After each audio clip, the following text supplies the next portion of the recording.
এই বাণী যদি ছুঁয়ে যায় মন, একবার বলো, জয় বাবা লোকনাথ।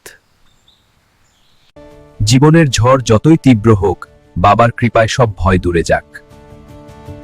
পানির মাঝে ফুটে থাকা গোলাপ যেমন অটল, তেমনি তার আশীর্বাদ চিরকাল অবিচল। ঝরনার সুরে ভরে উঠুক মন, বাবার চরণে মিলুক শান্তি আর আশ্রয়। আজ শেয়ার করো ভক্তি ভরে, সবার ঘরে পৌঁছাক আশীর্বাদ। চোখ বন্ধ করে অনুভব করো, লোকনাথ বাবা তোমার পাশে আছেন।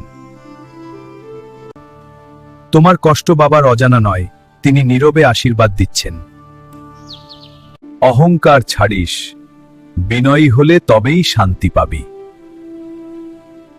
সবুর কর আর ধৈর্য ধর, সঠিক সময়ে ফল পাবি।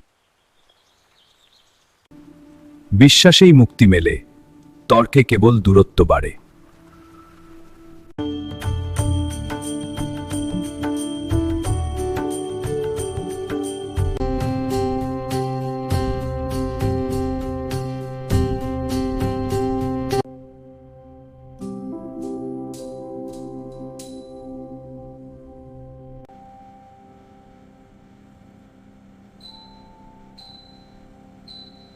কর্ম করো, ফলের আশা ত্যাগ করে, শান্তি পাবে তুমি নিজের অন্তরে। মন যদি থাকে তোমার স্থির ও শান্ত, সংসার হবে তবে আনন্দ ও অফুরন্ত। অতীত নিয়ে করো না মোটে শোক, বর্তমানই হোক তোমার পরম আলোক। ভক্তি ভরে যা কিছু অর্পণ করো মোরে, আমি তা গ্রহণ করি অতি সমাদরে। কর্ম করো, ফলের আশা ত্যাগ করে, শান্তি পাবে তুমি নিজের অন্তরে। মন যদি থাকে তোমার স্থির ও শান্ত, সংসার হবে তবে আনন্দ ও অফুরন্ত। অতীত নিয়ে করো না মোটে শোক, বর্তমানই হোক তোমার পরম আলোক। ভক্তি ভরে যা কিছু অর্পণ করো মোরে, আমি তা গ্রহণ করি অতি সমাদরে। মা বাবার সেবা করবি, ওরাই তোর জ্যান্ত ভগবান। মানুষের সেবা করাই প্রকৃত ধর্ম।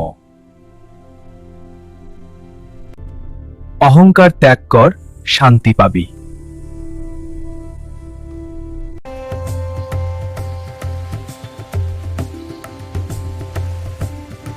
লোকনাথ বাবার চোখে দেখা আলো। মাটির গন্ধে ভক্তির ছন্দে হৃদয়ে নাচে। যে প্রণাম করে সে আত্মার জ্ঞান পায়। হৃদয়ের তালে প্রণামের ঝংকার শিক্ষা জ্বলে। ভয় পেও না, আমি আছি। মন পবিত্র হলে ঈশ্বর দূরে থাকেন না। অহংকার ত্যাগ করো, সেবাই ধর্ম।